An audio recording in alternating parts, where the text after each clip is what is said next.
नमस्ते छात्रों, भाषा अध्ययन में आपका हार्दिक स्वागत। पिछली तासिका में हमने विकारी शब्द, संज्ञा और सर्वनाम का अध्ययन किया।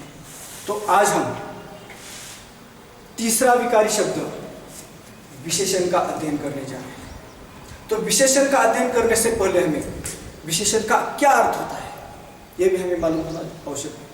तो विशेषण का अर्थ है विशेषता प्रकट करना। विशेषण का अर्थ क्या होता है? विशेषता प्रकट करना।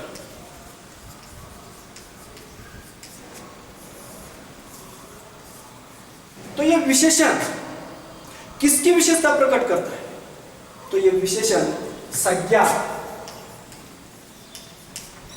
और सर्वनाम की विशेषता प्रकट करता है। विशेषण किसकी विशेषता प्रकट करता है? संज्ञा और सर्वनाम की विशेषता प्रकट करता है। तो विशेषण की क्या परिभाषा होगी? तो हम विशेषण की परिभाषा देखेंगे। परिभाषा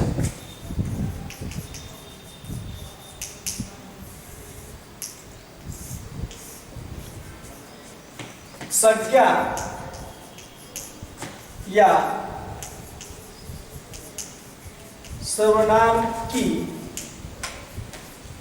विशेषता प्रकट करने वाले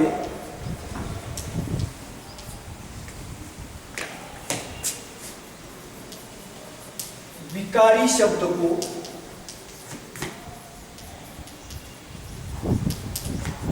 विशेषण कहा जाता है।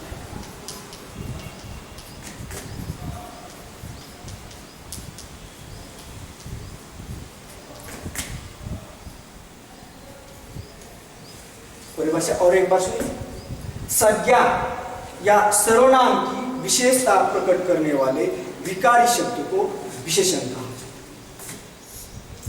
तो यह विशेषण संज्ञा और सर्वनाम की विशेषता प्रकट करता है, इसलिए उसे विशेषण कहा जाता है। तो उदाहरण के तौर पर हम देखेंगे, जैसे मोहन अच्छा लड़का है।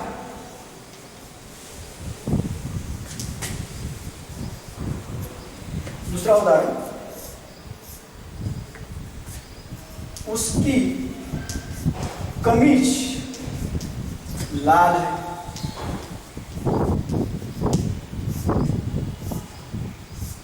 तो पहला उदाहरण में मोहन अच्छा लड़का है। इस उदाहरण में संज्ञा शब्द कौन सा है? तो मोहन, यह शब्द क्या है? संज्ञा है। मोहन इस संज्ञा की विशेषता प्रकट करने वाला इस वाक्य में कौन सा शब्द है? तो संज्ञा को प्रश्न पूछे मोहन कैसा लड़का है, तो उत्तर मिलता है अच्छा लड़का है। तो अच्छा यह मोहन की विशेषता है, इसलिए अच्छा ये क्या है? विशेषण है। दूसरा उदाहरण, उसकी कमीज लाल है। इस उदाहरण में कमीज यह शब्द क्या है? संज्ञा है। कमीज संज्ञा की विशेषता प्रकट करने वाला इस वाक्य में कौन सा शब्द आ रहा है? उसकी कमीज कैसी है, ऐसा सवाल पूछने पर उत्तर मिलता है लाल। तो लाल ये क्या है? विशेषण है। इस प्रकार इन दो उदाहरणों के द्वारा हमें यह पता चलता है कि अच्छा और ये लाल ये क्या है? विशेषण है। तो विशेषण के कुल मिलकर 4 भेद है। तो आज हम विशेषण के भेद, उनकी परिभाषा और उनकी कुछ उदाहरण देंगे। विशेषण के भेद।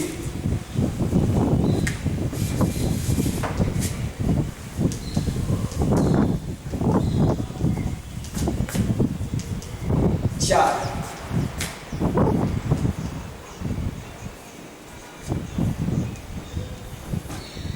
विशेषण के भेद कितने हैं? 4। नंबर 1, गुणवाचक विशेषण।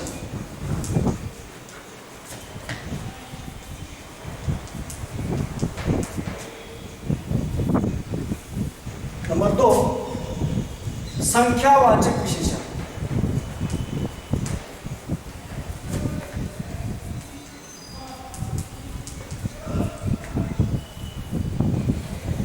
नंबर 3,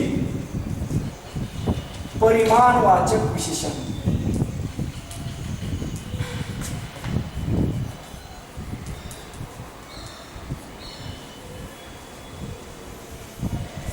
4 सार्वनामिक विशेषण।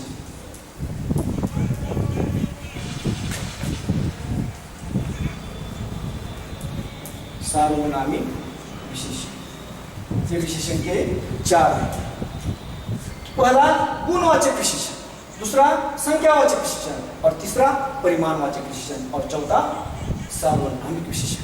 तो हमें एक एक की परिभाषा और उनके कुछ उदाहरण देखते। तो नंबर 1 गुणवाचक विशेषण। तो गुणवाचक विशेषण किसे कहा जाता है? तो उसकी परिभाषा क्या होती है? तो उसकी परिभाषा यह होती है जो शब्द संज्ञा या सर्वनाम के गुण, दोष, आकार, रंग, दशा आदि की विशेषता प्रकट करते हैं, उन्हें गुणवाचक विशेषण कहा जाता है। फिर से और एक बार परिभाषा सुनिए। जो शब्द संज्ञा या सर्वनाम के गुण, दोष, रंग, आकार, दशा, दिशा आदि की विशेषता प्रकट करते हैं, उन्हें गुणवाचक विशेषण कहा जाता है। तो उदाहरण के तौर पर हम देखेंगे, जैसे आम मीठा है,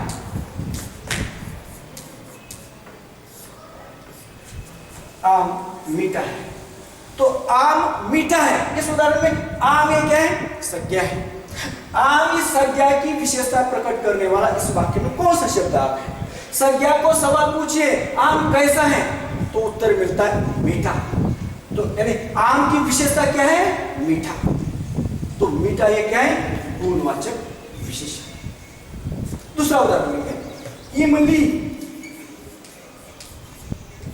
खट्टी है।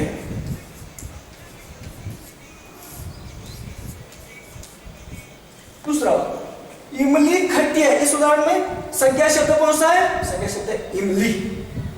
इमली की विशेषता प्रकट करने वाला इस उदाहरण में आया हुआ दूसरा शब्द कौन सा है? खट्टी। तो इमली यानी संज्ञा को प्रश्न पूछिए इमली कैसी है, तो हमें उत्तर मिलता है खट्टी है। तो खट्टी है क्या है? गुणवाचक विशेषण। तीसरा उदाहरण लेंगे हम, कुलदीप दुष्ट आदमी है।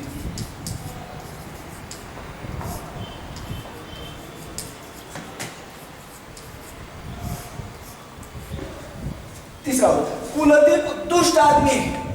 इस उदाहरण में कुलदीप और आदमी ये दोनों शब्द संज्ञा है। संज्ञा की विशेषता प्रकट करने वाला यानी कुलदीप इस संज्ञा की विशेषता प्रकट करने वाला कौन सा शब्द है? दुष्ट। कुलदीप कैसा आदमी है, तब हमें उत्तर मिलता है दुष्ट। तो यह दुष्ट क्या है? गुणवाचक विशेषण। और गुणवाचक विशेषण यह केवल गुणों को ही नहीं दर्शाता, तो दोषों को भी दर्शाता है। दुष्ट यह दोष है उसका, लेकिन यह उसकी विशेषता है, इसलिए दुष्ट यह क्या है? गुणवाचक विशेषण है। तो विशेषण का दूसरा भेद है संख्यावाचक विशेषण। नंबर 2 संख्यावाचक विशेषण।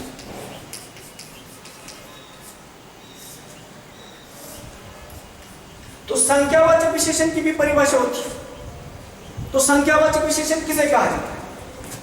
जो शब्द संज्ञा या सर्वनाम की संख्या का बोध कराते हैं, उन्हें संख्यावाचक विशेषण कहा जाता है। फिर से और एक बार परिभाषा सुनिए। जो शब्द संख्या या सर्वनाम की संख्या का बोध कराते हैं, उन्हें संख्यावाचक विशेषण कहा जाता है। जैसे 4, 5, 50, 1000, ये क्या है? ये क्या है? संख्या है।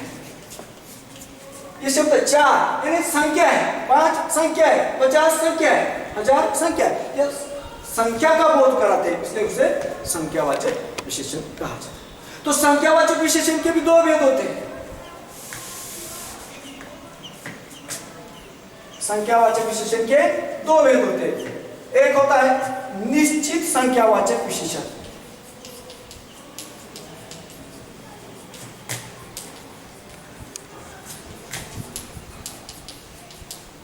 और दूसरा होता है अनिश्चित संख्यावाचक विशेषण।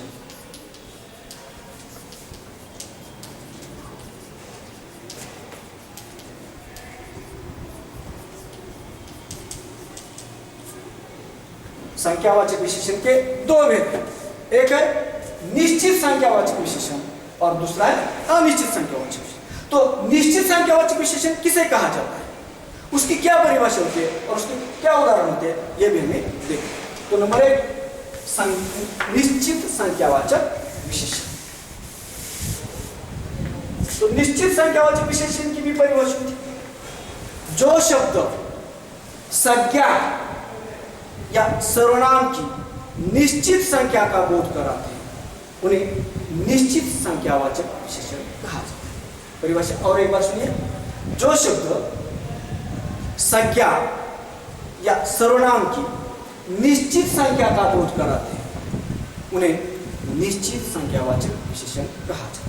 उदाहरण के तौर पर हम देखेंगे, जैसे बगीचे में 4 आदमी बातें कर रहे थे। बगीचे में 4 आदमी बातें कर रहे थे, ये उदाहरण है। तो इस उदाहरण में बगीचा ये क्या है, संज्ञा है, आदमी क्या है, संज्ञा है।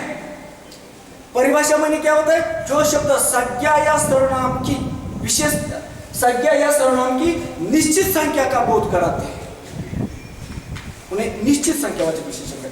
तो यह बगीचा और आदमी क्या है, संज्ञा है। आदमी की निश्चित संख्या का बोध करने वाला इस वाक्य में कौन सा शब्द आ गया है, 4। तो आदमी संज्ञा को सवाल पूछे बगीचे में कितने आदमी बातें कर रहे थे, तो उत्तर मिलता है 4। इसलिए 4 ये शब्द निश्चित संख्यावाचक विशेषण है। 4 यानी निश्चित है, कितने आदमी थे, 4, इसलिए 4 ये क्या है, निश्चित संख्यावाचक विशेषण। दूसरा उदाहरण लेंगे, कक्षा में 50 छात्र हैं। दूसरा उदाहरण, कक्षा में 50 छात्र हैं। इस उदाहरण में कक्षा संख्या है, छात्र यह भी संख्या है, यानी संख्या की निश्चित संख्या का बोध करने वाला कौन सा शब्द आ गया यहां पर, 50। संख्या को सवाल पूछिए कक्षा में कितने छात्र हैं, तो हमें उत्तर मिलता है 50, यानी 50 से क्या है, निश्चित संख्यावाचक विशेषण। तो संख्यावाचक विशेषण का दूसरा भेद है अनिश्चित संख्यावाचक विशेषण। अनिश्चित संख्यावाचक विशेषण। जैसे निश्चित संख्यावाचक विशेषण की परिभाषा वैसे ही अनिश्चित संख्यावाचक विशेषण की भी परिभाषा। तो उसकी क्या परिभाषा होती है, जो शब्द संख्या या सर्वनाम की निश्चित संख्या का बोध नहीं कराते उन्हें अनिश्चित संख्यावाचक विशेषण कहा जाता है। परिभाषा और एक बार सुनिए, जो शब्द संज्ञा या सर्वनाम की निश्चित संख्या का बोध नहीं कराते उन्हें अनिश्चित संख्यावाचक विशेषण कहा जाता है। उदाहरण के तौर पर जैसे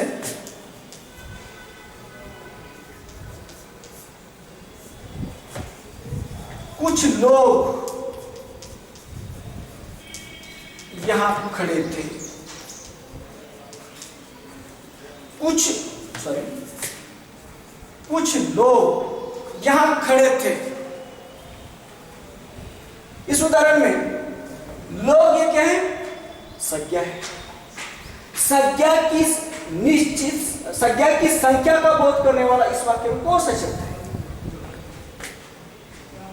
सवाल पूछिए संज्ञा को कितने लोग यहां खड़े थे, तो उत्तर मिलता है कुछ, यानी कुछ ये क्या है, अनिश्चित संख्यावाचक। कुछ यानी कितने थे, 2 थे, 3 थे, 4 थे, ये निश्चित है क्या, नहीं, कुछ, इसलिए कुछ ये अनिश्चित संख्यावाचक। दूसरा उदाहरण लेंगे, हजारों लोग क्रिकेट के दीवाने हैं।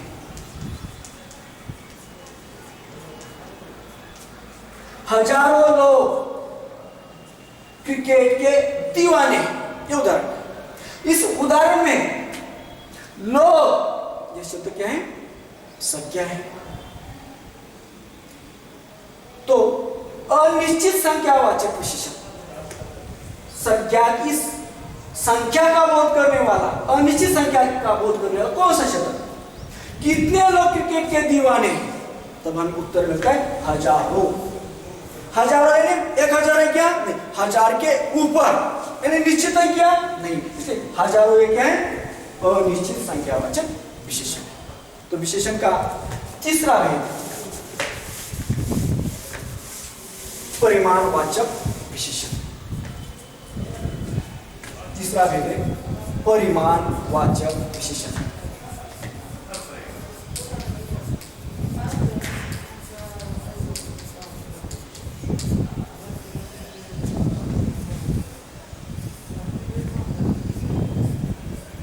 तो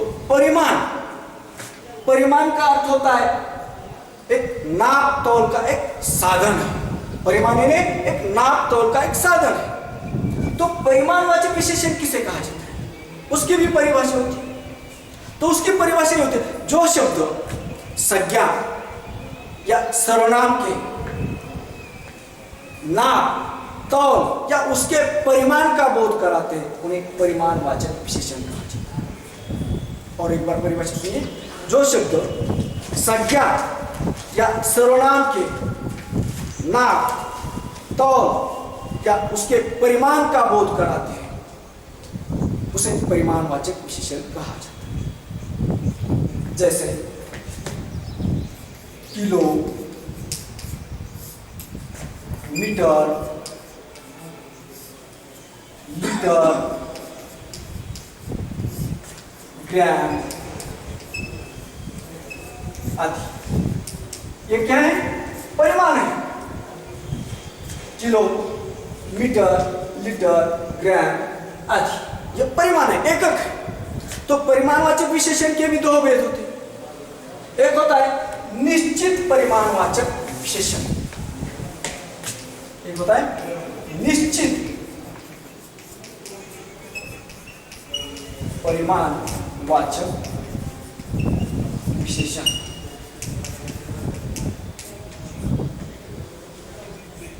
और दूसरा होता है अनिश्चित परिमाणवाचक विशेषण।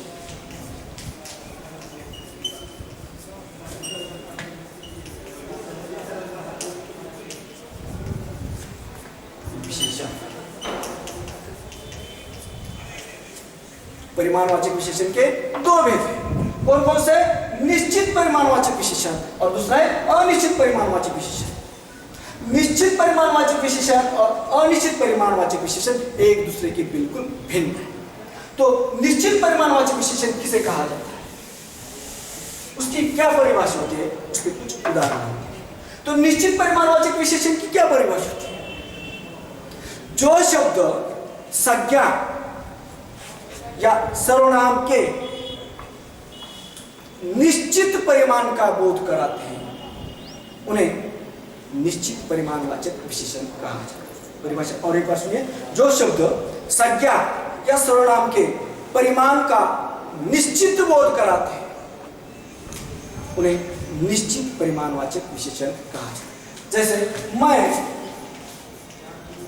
2 लीटर दूध पीता हूं।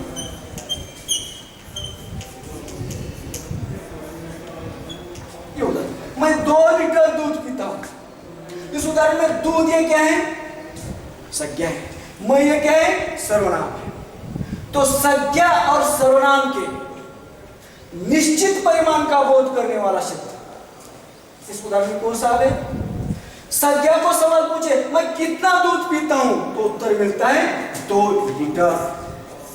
यह निश्चित है, 2 लीटर ये निश्चित है, इसलिए 2 लीटर ये क्या है? निश्चित परिमाणवाचक विशेषण। दूसरा उदाहरण, मुझे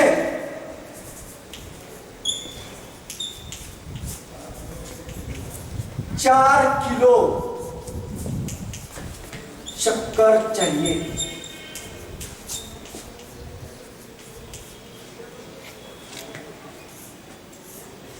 दूसरा उदाहरण, मुझे 4 किलो शक्कर चाहिए। इस उदाहरण में शक्कर ये क्या है? संज्ञा है। इस संज्ञा के निश्चित परिमाण का बोध करने वाला इस वाक्य में कौन सा शब्द आता है? संज्ञा को सवाल पूछे मुझे कितनी शक्कर चाहिए, तब उत्तर मिलता है 4 किलो। इसलिए 4 किलो ये क्या है? निश्चित परिमाणवाचक विशेषण। तो परिमाणवाचक विशेषण का दूसरा प्रकार है अनिश्चित परिमाणवाचक विशेषण। नंबर 2, अनिश्चित परिमाणवाचक विशेषण। जैसे निश्चित परिमाणवाचक विशेषण की परिभाषा होती है, वैसे ही बिल्कुल उसके भिन्न अनिश्चित परिमाणवाचक विशेषण की परिभाषा होती है। तो उसकी परिभाषा देखिए, जो शब्द संज्ञा या सर्वनाम के निश्चित परिमाण का बोध नहीं कराते उन्हें, तो परिमाणवाचक विशेषण का दूसरा भेद है अनिश्चित परिमाणवाचक विशेषण। जैसे निश्चित परिमाणवाचक विशेषण की परिभाषा बताइए, वैसे ही बिल्कुल भिन्न अनिश्चित परिमाणवाचक विशेषण की परिभाषा होती है। तो अनिश्चित परिमाणवाचक विशेषण की परिभाषा सुनिए, जो शब्द संज्ञा या सर्वनाम के निश्चित परिमाण का बोध नहीं कराते उन्हें अनिश्चित परिमाणवाचक विशेषण कहा जाता है। परिभाषा और एक बार सुनिए, जो शब्द संज्ञा या सर्वनाम के निश्चित परिमाण का बोध नहीं कराते उन्हें अनिश्चित परिमाणवाचक विशेषण कहा जाता है। जैसे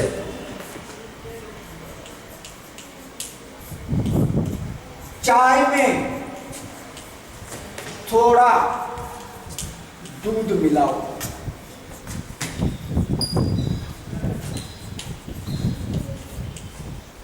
ये उदाहरण, चाय में थोड़ा दूध मिलाओ। इस उदाहरण में चाय संज्ञा है, दूध संज्ञा है। इस संज्ञा के परिमाण का बोध करने वाला कौन सा शब्द है? संज्ञा को सवाल पूछे चाय में कितना दूध मिलाना है, तो उत्तर मिलता है थोड़ा। थोड़ा ये निश्चित है क्या? 1 लीटर मिलाना है, 2 लीटर मिलाना है, ये निश्चित है क्या? नहीं है। थोड़ा यानी थोड़ा ये क्या है? अनिश्चित परिमाणवाचक विशेषण है। दूसरा उदाहरण, भोजन में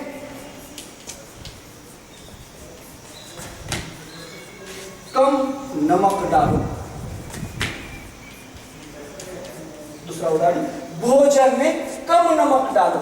भोजन संज्ञा है, नमक क्या है? संज्ञा है। इस संज्ञा के परिमाण का बोध करने वाला इस उदाहरण में कौन सा शब्द है?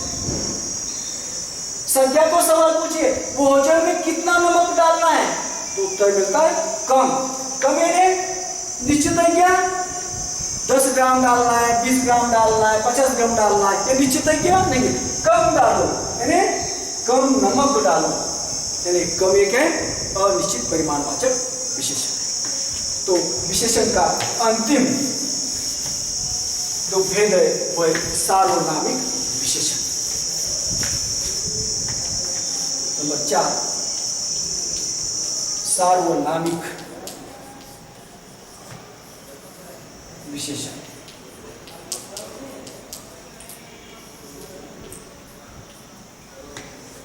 तो सार्वनामिक विशेषण की भी परिभाषा होती है। सार्वनामिक विशेषण किसे कहा जाता है? जो सर्वनाम शब्द वाक्य में संज्ञा के पहले आकर संज्ञा की विशेषता बताते हैं उन्हें सार्वनामिक विशेषण कहा जाता है। परिभाषा और एक बार सुनिए, जो सर्वनाम शब्द वाक्य में संज्ञा के पहले आकर संज्ञा की विशेषता बताते हैं उन्हें सार्वनामिक विशेषण कहा जाता है। उदाहरण के तौर पर देखेंगे, उस पंखे को बंद कर दो। ये उदाहरण, उस पंखे को बंद कर दो, ये उदाहरण है। इस उदाहरण में सबसे पहले में संज्ञा शब्द कौन सा है? संज्ञा शब्द कौन सा है? पंखे, यानी पंखा ये क्या है? संज्ञा है। उस ये क्या है? सर्वनाम है। इस वाक्य में संज्ञा के पहले कौन सा शब्द आ गया है? सर्वनाम शब्द आ गया, ये सर्वनाम है। तो यह सर्वनाम शब्द इस पंखे की विशेषता प्रकट करता है, उस पंखे को बंद करो, इसलिए उस ये क्या है, सार्वनामिक विशेषण। दूसरा उदाहरण, ये लोग मेरे रिश्तेदार हैं।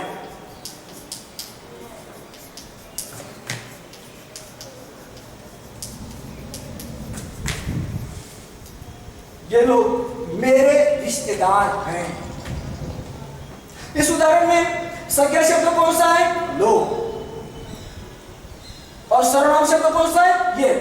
वाक्य में संज्ञा के पहले कौन सा शब्द आ गया है, सर्वनाम शब्द आ गया है, और ये सर्वनाम शब्द लोग इस शब्द की, यानी लोग इस संज्ञा की विशेषता प्रकट करता है, इसलिए ये क्या है, सार्वनामिक विशेषण। तीसरा उदाहरण, कल यहां वह व्यक्ति आया था। कल यहां वह व्यक्ति आया था।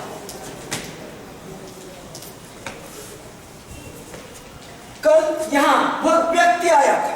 इस उदाहरण में संज्ञा शब्द कौन सा है, व्यक्ति या संज्ञा शब्द है। संज्ञा, और इस उदाहरण में सर्वनाम शब्द कौन सा है, वह। संज्ञा के पहले यह सर्वनाम शब्द आ गए, और यह सर्वनाम शब्द व्यक्ति से संज्ञा की विशेषता प्रकट करता है। कल यहां वह व्यक्ति आया था, इसलिए वह यह क्या है, सार्वनामिक विशेषण। तो इस प्रकार विशेषण के ये 4 भेद हैं। हमने 4 भेदों की परिभाषा देखी है और उनके कुछ उदाहरण देखे, और अगली तासिका में हम विकारी शब्द का जो चौथा भेद है, वह क्रिया, उसका अध्ययन करेंगे। धन्यवाद।